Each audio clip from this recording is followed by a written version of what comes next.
Now in this video, I'm going to share with you how I was able to help one of my e-commerce clients generate more than 5,000 profitable customers with ads on Meta, so Facebook and Instagram. As you can see on my screen here, we've got 4,958 new customers from just this one campaign, and we have multiple other campaigns running for them at a below break-even customer acquisition cost. In other words, we were able to generate all of these customers while remaining profitable. Now, before I go ahead and actually talk about the strategy, I just want to let you know that this is not easy. In 2024 and going into 2025, scaling with Meta ads is very hard for most businesses, but it is possible if you apply what I'm about to share with you. Now, the thing I'm going to talk about is what I call the compounding e-commerce growth strategy. But I want to give you a quick warning before we get into this, because this strategy is not a quick fix for instant results. It is not a collection of hacks or secrets. It's not a shortcut to success that doesn't require effort, and it's definitely not a one-size-fits-all solution. Now, keeping that in mind, if you want a quick and easy hack or strategy that can just get you really rich really quick, you can click off the video right now, because that's not what I'm going to share with you. Now, on the other side, if you're a dedicated business owner with a long-term vision for your business, then this video is made for you and you're going to love it. Now, if you want to either build a sustainable business that stands the test of time and continues to grow regardless of the fluctuations in the market, you also want to be able to scale fast while maintaining a healthy bottom line, and you also want to take advantage of the current underpriced attention on social media while it's still possible, while it's still there, then you need to understand this. And this is a really important concept that you need to get in order to be able to apply this strategy. You should look at your Meta ads as the fuel to your engine. So imagine your company is a car or an engine. Meta ads is the fuel that drives that engine. Now, the engine in this case is the recurring revenue from your existing customers.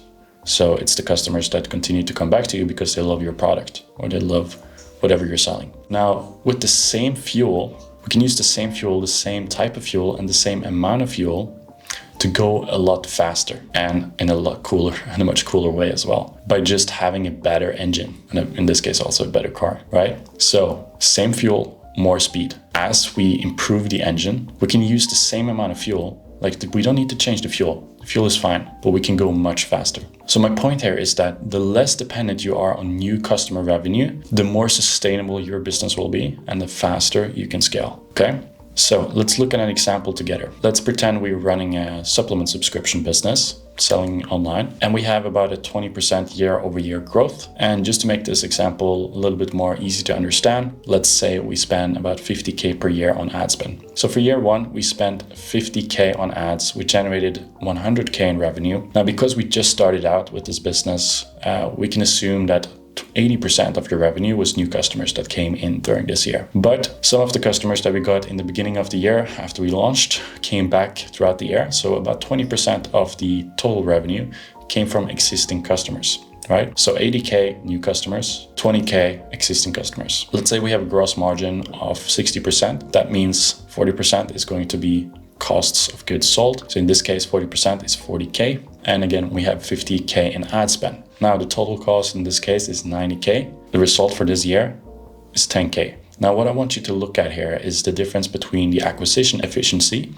and the total efficiency for the business. In this case, by acquisition efficiency, I mean new customer ROAS. So the total revenue from new customers divided by the total spend on new customers. And in this case, we assume all of the spend went to acquire new customers. Because of the business model, we don't need to spend money to re-engage existing customers. So all of the ad spend in this case is going towards new customers. Now, let's look at the difference here. Now, because we had 20% revenue coming from existing customers throughout this year, the marketing efficiency ratio is in this case 2, right?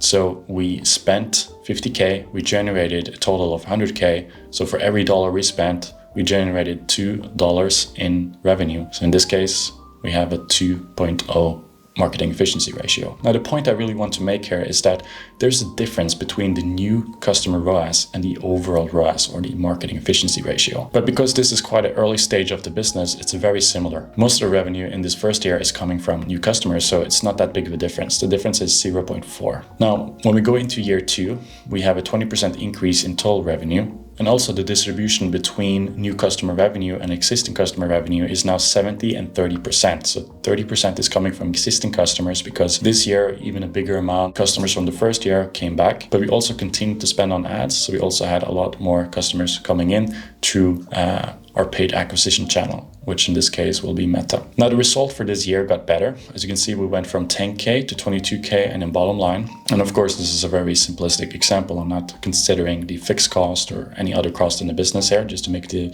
example as simple as possible. Because my main point here is just to show you how the difference between the marketing efficiency ratio and the new customer ROAS is increasing as we grow the business. Now, as you can see, the acquisition efficiency in this case is not that different. We are at 1.68 and year one, we were at a 1.6. Now, we can assume that we're actually able to increase the acquisition efficiency in year two a little bit, but the marketing efficiency ratio, total blended ROAS, is getting quite a lot better. In year two, as you can see, we have a difference now of 0.72. So compare that to year one of 0.4, the difference is increasing. And the reason for that difference is because we get more revenue coming from existing customers. Now in year three, again, 20% increase in total revenue, but now we are at a distribution of 40% and 60% between new customer revenue and existing customer revenue. So it's getting more similar. In this case, the bottom line is still getting better and it's growing. But as you can see, the difference between the acquisition efficiency and the total efficiency is also getting a lot bigger. As you can see, the new customer ROAS is not increasing that much, but the marketing efficiency ratio is increasing quite a lot. And that is because we have a good business model where customers that we generate through Meta is actually coming back and they continue to support our growth and our business. So even though we're not able to increase the ROAS to a really high level, we still have a better and bigger business over time. Now, as we go, again, year four, 20% increase. Now we're at the 50-50 between new customers and existing customers. The result is still much better. We are now at the 53K in bottom line this year. And as you can see, the new customer ROAS for year four is actually the same as year three, but the marketing efficiency ratio is a lot better. We're at a 3.45 marketing efficiency ratio. So the total efficiency for the business is getting a lot better, and we can continue to sustain the acquisition efforts that we're doing because we're getting consistent flow of existing customers coming back to our business and continuing to buy our product. In this case, you can see the difference is now 1.73 between the two. Now in year five, we now have most of the revenue coming from existing customers, 60% compared to 40% new customers. In this case, the bottom line is still growing, as you can see, and the difference between the new customer ROAS and the marketing efficiency ratio is getting increasingly higher. As you can see, we actually had a little bit of a drop in new customer ROAS for year five. And in this example, the reason why the new customer ROAS is decreasing over time is number one, we're starting to go wider. We've already converted the most relevant part of the market. We went after the people that are more likely to buy. But at some point, we start to run out of those people and we need to go wider to be able to continue to generate new customers to our business. At the same time, because we've now been running the business for 5 years, we can also assume that the advertising cost has gone up. The competition on the marketing platform we're using is getting more expensive. And in reality, that's also exactly what's happening. I'm going to be talking more about that in a second. But even though our new customer ROAS did drop in year five, the total marketing efficiency ratio still got better. As you can see, we are at the 4.14 in total efficiency, and now the difference between the two is 2.48, so it's a big difference. Now, a business like this is extremely valuable because it has predictable recurring revenue. And when you have predictable recurring revenue, you also have the ability to go more aggressive on scaling the business because you don't need to slow down or stop your acquisition efforts when the new customer ROAS is low. You know that all of the customers that you generate in have a high LTV. They will continue to do business with you. And when that is the case, you have an extremely valuable business that probably a lot of investors would also be interested in looking at. And we can confirm this by looking at one really obvious example of this specific business model, which is AG1, or Athletic Greens as they were previously known as. Now, Athletic Greens are doing a lot of marketing efforts, and you've probably seen a lot of them. You've probably heard them on podcasts, on big names like Joe Rogan, Tim Ferriss, and also a lot of YouTubers, influencers. AG1 is going really aggressive with the acquisition efforts, and I bet you that the new customer ROAS for them is actually not that high, even though though it's a great product. Now, the reason they're able to actually sustain such rapid growth is because they have a lot of investors. This business is extremely valuable. And as you can see in this article, they're valued at around 1.2 billion and they get a lot of money from investors. So they're able to sustain all of these acquisition efforts because the investors know that over time,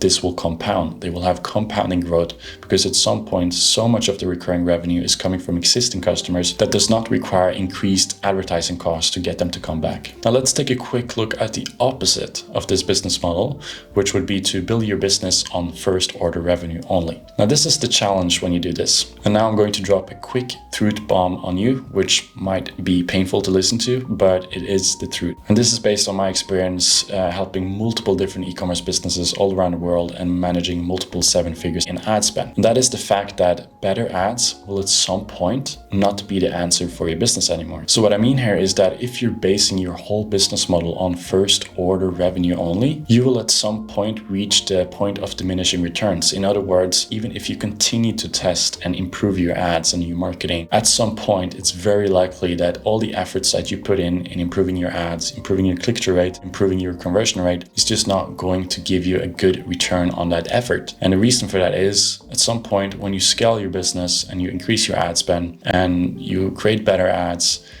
even though the ads get better, you also have to go wider. You have to go to a broader and bigger audience. And when you do that, the conversion rate from the traffic that you're not paying for is going to be lower. So compared to the initial stage of your business, when you start to scale, you will get a lower conversion rate for that traffic. So in order to get the same amount of sales that you got in the beginning, you need to pay for more eyeballs to hit that same amount of conversions. So you will reach diminishing returns. And when businesses reach this point, it's very normal to start complaining about their ads performance. It's very common to complain about the agency or marketing department. But the truth is, at some point, the effort you put in to improve the ads is just not going to give you enough improvements to make up for the loss in efficiency when you go wider with your targeting. And that's just the truth. Now, that being said, for a lot of advertisers, there's still going to be a lot to do when it comes to the ads performance that could actually help your business scale quite a lot. So don't dismiss that as the lever you can pull to improve your performance and your overall results for your business. But my point is that at some point, you're going to max out the potential you can get from improving your ads. And when you reach that point, it's going to be very, very difficult to continue to scale your business if you don't have a setup for actually getting those customers back into your business and get them to convert again and again and again. So again, I'm going to repeat this. When you have a strong base of recurring revenue, you can actually afford to be more aggressive on the acquisition efforts. You can spend more on Meta with a lower ROAS and still grow your bottom line. And at the same time, you can continue to spend money on ads while ROAS is lower and take advantage of the opportunity that now exists on social media. And I'm going to quote Gary Vaynerchuk on this. Right now, Facebook and Instagram ads are the most underpriced attention in the world. If you're not spending money on Facebook ads, you're leaving opportunity on the table. And to prove this, just imagine you were one of the really early advertisers. Imagine you had a business back in, let's say, 2016, when the CPMs were still really low and the opportunity was a lot easier to take advantage of because you didn't need to hire a UGC creator to create ads. You can just put together a little image, put the offer on Facebook ads, and you will get amazing results immediately with just a few ads. Now, the businesses that were able to take advantage of that, the only regret they have is probably that they didn't spend more money while they had that opportunity. Now, that being said, there's still an opportunity, but the CPMs are still rising. So the attention on social media, in my eyes, and also Gary Vaynerchuk's eyes, it is still underpriced. It's still an opportunity that will not be there forever. It might go over to another platform at some point, but not taking advantage of the opportunity while it's there is going to probably make you regret it. Now, with all of this being said, let me now get a little bit more practical and show you exactly how I would set it up for a business model with recurring revenue to be able to scale as fast but also as profitable as possible to really be able to take advantage of this opportunity on Meta ads in 2024 and going into 2025. So what we want to do is to minimize the unnecessary overlap between the spend that we do towards new customers and the spend that we put towards existing customers. Because the ideal business model doesn't require you to spend any more money to re-engage existing customers. So what we want to avoid is the overlap here of unnecessary spend. In other words, we want to eliminate the ad spend going towards existing customers that actually don't need to continue to see our ads to come back and convert again. So we want to just optimize for incrementality. And this is exactly how you would do that within the Ads Manager. The first thing you want to do is break down the campaigns and look at where your spend is currently going. So now inside one ad account, just to show you an example of what I mean here. So the first thing you want to go to the breakdown section, and I'm now going to clear my breakdown section just to show you how I did this. So you go to breakdown, then you go to demographics, and you go to audience segments. Now, if you haven't set up audience segments, you have to go to advertising settings. So you would just simply go here, you will go to advertising settings, advertiser settings. Now, when you're in here, you want to go to the audience segments section right here. Click on that. So you want to put in the data source that tells you that this is an engaged audience. So people that have gone to your website, viewed your content on your website, added to cart, all of the relevant events that you could use to categorize person as an engaged audience. And then you also want to upload all of your existing customers and also put the purchase last 180 days data source from your pixel. And also if you have any custom audience parameters, you can add them in here as well. If you have a different business model, for example, if you want to be able to segment by people that registered for, let's say you have a webinar or something else, you can also add that in there. The point here is that we want to segment all of this so that we can understand where the results in the campaign is coming from and also where the money we're spending is going in terms of targeting. So let's break it down. Let's look at demographics, audience segments. And as you can see, in this case, all of the spend that we're doing is going towards new audiences. All of the results is also coming from new audiences. And this is because the targeting is set up in the most optimal way. We use a 7-day click attribution. So we're optimizing for people that actually click on the ad and convert within a 7-day window. And as you can see, we don't use the view attribution because we want to minimize the overlap we have with existing customers. What often happens when you also include the view attribution is that Meta will optimize to put your ads in front of existing customers that are likely to convert again. But that doesn't necessarily mean they need to see the ads to come back and convert. So you will have more unnecessary spend on meta ads. We want to avoid that. So we only want to optimize to put our ads in front of people that are likely to actually click on them and then convert, because that's a better data signal. And that tells us that that person that we show the ad to actually needed to see the ad and click on it to go in and convert. So it was spend, but it was spend that actually led to a conversion. At the same time, from the targeting of this campaign, we have excluded previous customers, which is also something extremely important. If you want to make sure that you force your targeting to go towards a colder audience, you need to exclude your existing customers. And if you also know that your existing customers will come back through organic sources,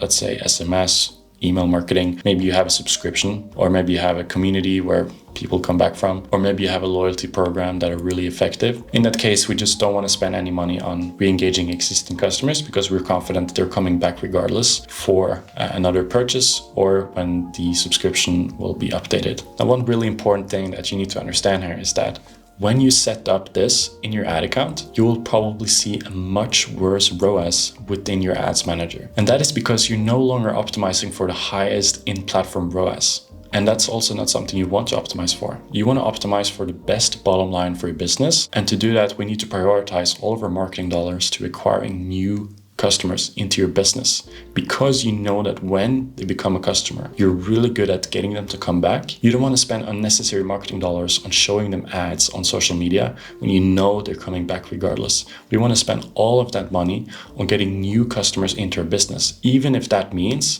we have a lower ROAS within our ads manager. Now, one extremely important point that you need to understand here is that this will only work if you use retention strategies that do not require increased spend on advertising channels to get your customers to come back. This setup will only be ideal if you have a subscription, or you're good at SMS marketing to re-engage existing customers, or email, you have a good loyalty program or online community that gets your existing customers to continue to buy over a long time. Now let's look at the key takeaways from this strategy. Now, number one, if your customers aren't coming back, the reality is that it will just get harder to sustain your business over time. As the CPM cost increase, the efficiency drops when you go wider, being profitable on the first order will be increasingly difficult. And if you need to be profitable on the first order in order to sustain your business, you will be very limited to the amount of spend you can do on Meta over time because it gets more expensive. The most valuable businesses have predictable recurring revenue so that they can actually go out there and acquire new customers aggressively. And even sometimes, as we saw with the AG1 example, we can acquire new customers at a loss because